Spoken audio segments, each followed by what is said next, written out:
Robb Kunz, he's an entrepreneur, he's an angel investor, and he's a ham radio operator. All right, hey everyone, here we go. So what I'm going to talk about a little bit tonight is about how I like to talk to astronauts, and so can you. And no one ever believes it when I tell everyone that my friends that I talk to the astronauts, but it starts here with the International Space Station. International Space Station's been out there for 10 years being built, and over $10 billion we spent. So the first thing you have to do when you want to talk to the astronauts is you got to figure out where it is. And here's a good shot of Discovery and the International Space Station floating across the Earth 212 miles up. Everyone should know that you can see the space station with your naked eye. And another good thing is to find out where it is, because that's a big sky out there, is you get to go online and go to NASA and some of these different programs, or a mobile phone device, and you can actually do tracking software that'll actually tell you exactly where across the sky it is. So the key thing is, once you find where that space station is, the next thing you do is we have this piece of software that we run on the computer, and basically it takes orbital elements basically that NASA allows us, and we put this into the computer, and it actually tracks. We have these antenna systems that sit on top of our roof. My neighbors think I actually work for the CIA, but this actually antenna tracks across the sky based on that program that you saw a little bit earlier.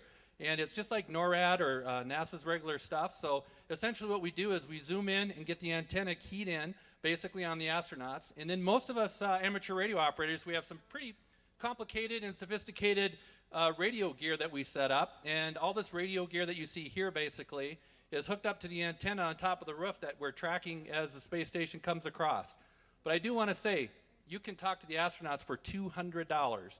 Here's a good friend of mine, Bob K0NR is his call sign. He was on vacation in Bonaire, has this nice little antenna and a little like handy-talkie, hooks the two together, figures out where that space station is going to be coming, and bingo, he zeroes them in. The reason why you can do this is because the astronauts, as you see right here, who's actually installing one of our ham radio antennas on the International Space Station, hovering 212 miles, you don't need a lot of power and a really sophisticated antenna system to make a connection.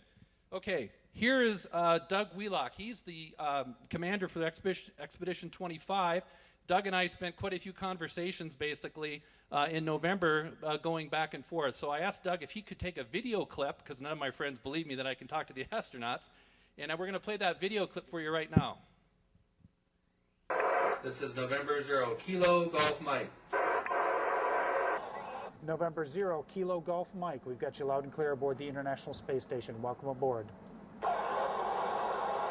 Okay, Colonel, very good. Nice to make a contact with you again. And hey, just a question. I saw your Twitter profile picture. Is that Everest Base Camp? Go ahead. Yeah, it sure is. It's Mount Everest, and I was there. I was taken at base camp. Have you been there? Oh yeah. We've been to base camp a couple of times, and up on got some really nice shots up on Kalapatar, if you know where that is. And that gives you a nice kind of profile of Everest looking up. Go ahead. Yeah, it was just such a beautiful day, and such a incredible shot of Everest that I wanted to take it there. I had Okay, so there you go. It's that easy. You can actually talk to the astronauts. So here's another little experiment. So we get talking to these guys, and they have this old spacesuit basically in the International Space Station. So we figured out, why don't we build a radio, send it up on the space shuttle, put it on the astronaut, hook all the gear up, put our amateur radios in the backpack, and kick the actual spacesuit outside of the International Space Station. So try to get approval from NASA and the government to pull off a project like this. So we pushed that space guy outside, and he floated around the Earth a few times, and there was Morse code coming out of him, and we had amateurs all over the world tracking that spacesuit. Here's another experiment we did. This is NanoCOD experiment. There's a little black box in the middle of this, and this is a new way to propel spacecraft basically using the solar winds.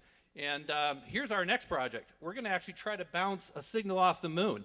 212 miles away for the space station was one thing, but 240,000 miles is another. So we are working on a project right now. We're going to have two hams across the side of the world and bounce it off the moon, excuse me.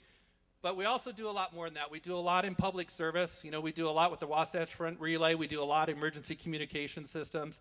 Here is a picture of the Midville schools. We actually went into the schools, the gymnasium, and allowed the students to actually talk to the astronauts. So I can talk to the astronauts, and so can you. All you need is a couple $100, and then feel free. We've got these ham radio courses. They're free courses to take to get your license. For $15, you can go in and take your test and do it online, and there you go. Thank you very much.